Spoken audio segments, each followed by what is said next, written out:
During this National Consumer Protection Week, I've been bringing you the stories of not only the ways hackers and con artists are trying to get your money.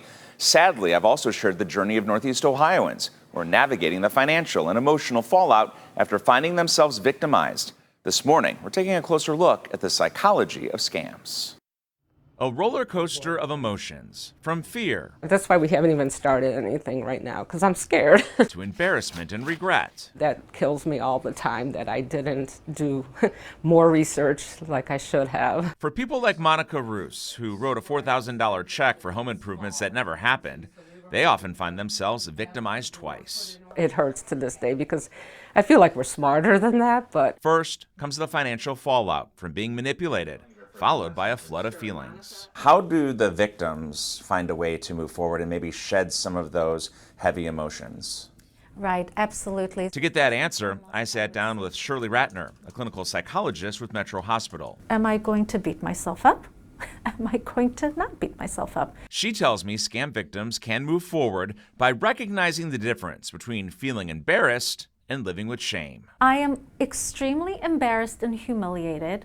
That's a form of taking responsibility and saying, okay, this happened to me. It wasn't good. I made a bad choice.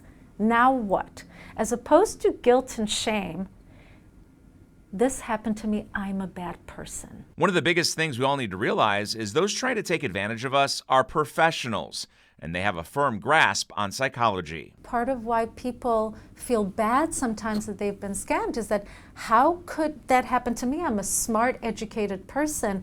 You are, as are they. With that in mind, there are some questions we can ask ourselves to prevent falling prey to their tactics. What are some of my own fears and anxieties in life, and how do I make sure that I keep those in check? Ratner tells me an example of that is someone who's afraid of aging.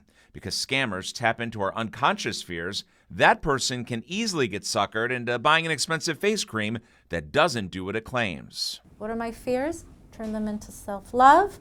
Then I'm less susceptible to being vulnerable out there. The stronger I'm in here, the stronger I will be out there. At the end of the day, Ratner believes the best line of defense is our own self-awareness. Should I ask myself more questions? Should I look into this more? Should I ask other people to tell me what they think? Click in here before you click out there. Ratner commends people like Monica Roos who came forward to share their story. Now they use their pain and turn it into purpose. Roos stepping out from behind the curtain of embarrassment and shame to save someone else the same financial and emotional grief she's endured. You think things like that, oh, that's never going to happen to me. Well, here we're just trying to add a room, and it happened to us, so it can happen to anybody.